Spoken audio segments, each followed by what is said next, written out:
Del Evangelio según San Mateo, capítulo 18, versículos del 21 al 35. Con ocasión de la enseñanza de Jesús se acercó Pedro y le dijo: ¿Cuántas veces debo perdonar a un hermano que me haga algún daño? ¿Hasta 7 veces? Jesús le respondió: No te digo que hasta 7 veces, sino hasta 77 veces. En cuanto al perdón, el Padre Celestial ejerce su poder como el rey que quiso pedir cuentas a sus funcionarios. Para comenzar, le presentaron a uno que le debía 60 millones de denarios, y como no tenía con qué pagarle, mandó el rey que lo vendieran a él, a su mujer y a sus hijos, y todo lo que tenía, para que le pagara. Pero el funcionario cayó de rodillas ante el rey y le dijo: «Ten paciencia conmigo y te lo pagaré todo». El rey se compadeció de él, lo dejó libre y le perdonó la deuda. Pero al salir ese funcionario se encontró con un compañero que le debía 100 denarios y agarrándolo del cuello quería estrangularlo y le decía: «Págame lo que me debes». El compañero cayó a sus pies y empezó a rogarle: «Ten paciencia conmigo y te lo pagaré». Pero el otro no quiso, sino que fue y lo hizo meter en la cárcel hasta que le pagara lo que le debía. Sus demás compañeros, al ver lo sucedido, se dolieron muchísimo y fueron a contarle a su señor todo lo ocurrido. Entonces el rey lo mandó llamar y le dijo: «Funcionario despiadado, yo te perdoné toda aquella deuda porque tú me lo suplicaste. ¿No era lógico que tú también tuvieras compasión de tu compañero como yo la tuve de ti?» Y el rey, lleno de ira, se lo entregó a los verdugos hasta que pagara toda la deuda. Pues lo mismo hará mi Padre Celestial con ustedes si cada uno no perdona a su hermano de todo corazón. Palabra del Señor.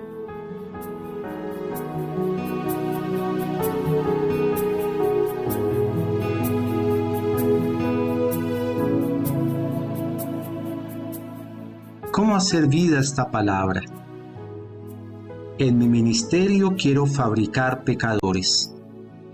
Así parece que se haya presentado un joven sacerdote, padre David María Turoldo, a un perplejo y tímido cardenal Montini, apenas elegido obispo de Milán en Italia a fines de los años 50, el futuro Papa Pablo VI. Sin embargo, en aquella intuición, que entonces parecía inoportuna y hasta desconcertante, estaba ya el futuro. Fabricar pecadores, es decir, ayudar a las personas a tener una correcta conciencia del pecado y del perdón. Convertir los católicos a la verdadera lógica del Evangelio y los ateos a la novedad extraordinaria del mensaje de Jesús. Para hacer superar a los unos y a los otros visiones superficiales, cositeras, moralísticas, inútilmente cargadas de sentimientos de culpa. ¿Quién sabe qué diría aquel sacerdote de la situación actual?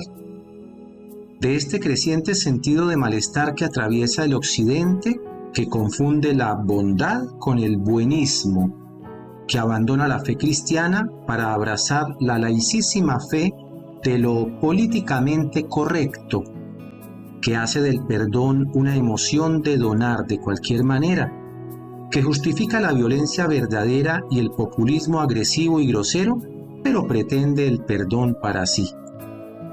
Lo vemos cada vez que alguno protesta por cualquier cosa, hasta por lo inimaginable. Porque el tema del perdón no es más argumento para monaguillos o ratones de sacristía. Nos toca en primera persona cuando asistimos al asesinato de inocentes campesinos, cuando son inocentes y campesinos, claro. Cuando leemos de bandas delincuenciales, de hombres como lobos que violentan mujeres, cuando asistimos atónitos a las payasadas de jóvenes desfigurados por el alcohol y las drogas. ¿Qué significa en estos casos perdonar? ¿No es debilidad? ¿Y si el otro se aprovecha del perdón? ¿Y si insiste? ¿Hasta cuántas veces debo perdonar? ¿Hasta 70 veces 7? Siempre.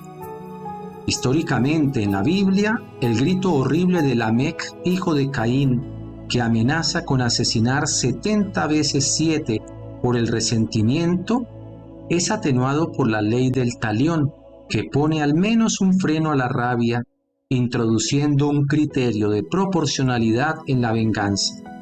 Ojo por ojo, diente por diente. En el Pentateuco ya encontramos alguna alusión a la misericordia, sin embargo siempre limitada a los hermanos de fe.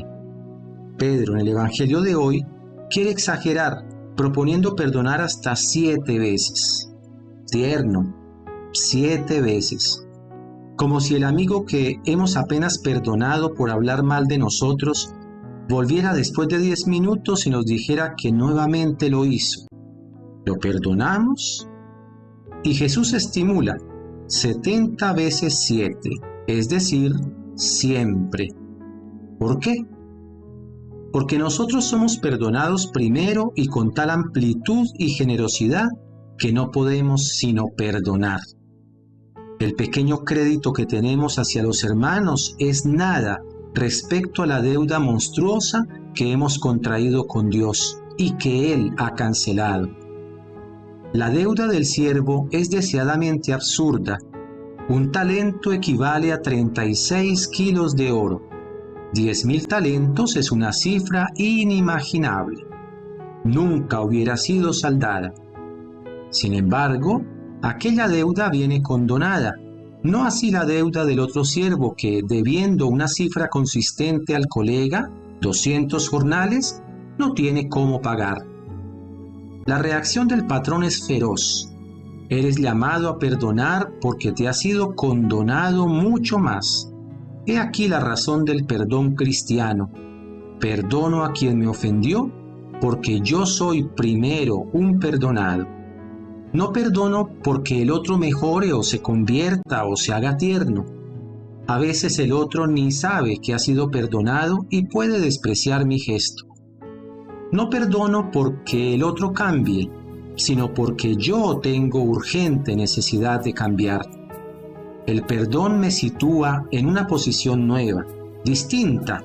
Me hace parecido a aquel Dios que hace llover sobre justos e injustos, sobre malos y buenos. No perdonamos porque seamos mejores, y el perdón no es una amnesia. Decir perdono pero no olvido hace reír. Perdono porque elijo perdonar, porque quiero perdonar. Verte me reabre las heridas, estoy mal como un perro, pero he elegido el camino de la libertad. Para muchas personas que han visto su vida arruinada por la superficialidad y la maldad de otros, es ya un grueso resultado no desear la muerte, sino la conversión de quien ha herido. Te perdono y oro porque tú te arrepientas del mal que me has hecho. No esperemos nunca el perdón perfecto, el angelical, extraordinario. Perdonamos como somos capaces, al más alto nivel de nuestras capacidades y de nuestras fuerzas. Perdonamos porque somos perdonados, porque el perdón nos hace extraordinariamente libres. Y si el otro considera el perdón como debilidad, es un riesgo que correr. Es un riesgo que Jesús corrió, perdonando a sus asesinos desde la cruz. Y también yo creo, nosotros creemos, que aquella paradoja remueve nuestros corazones. No todos quizá, pero los remueve. Cuán adulto y viril es el perdón, cuán fuerte y decidido, cuán heroico y humano.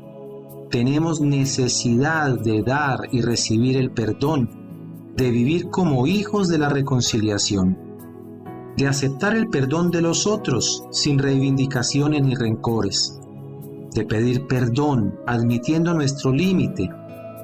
Las familias, las sociedades, la iglesia cambiarían el rostro si viviéramos mejor el perdón. Tomar conciencia del pecado, fabricar pecadores, es el primer paso para entender la lógica del perdón que somos llamados a donar, siempre, para asemejarnos al Padre Dios.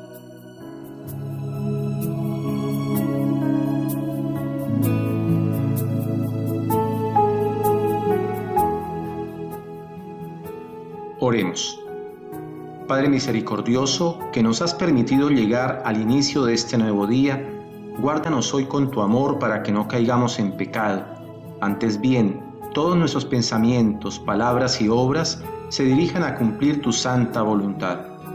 Te lo pedimos por la intercesión de María Santísima, auxiliadora de los cristianos, Madre de tu divino Hijo, Jesucristo nuestro Señor. Amén.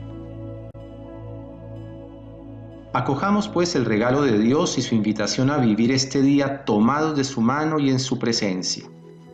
Con la bendición del Señor, que es misericordioso, Padre, Hijo y Espíritu Santo, te deseo un feliz día.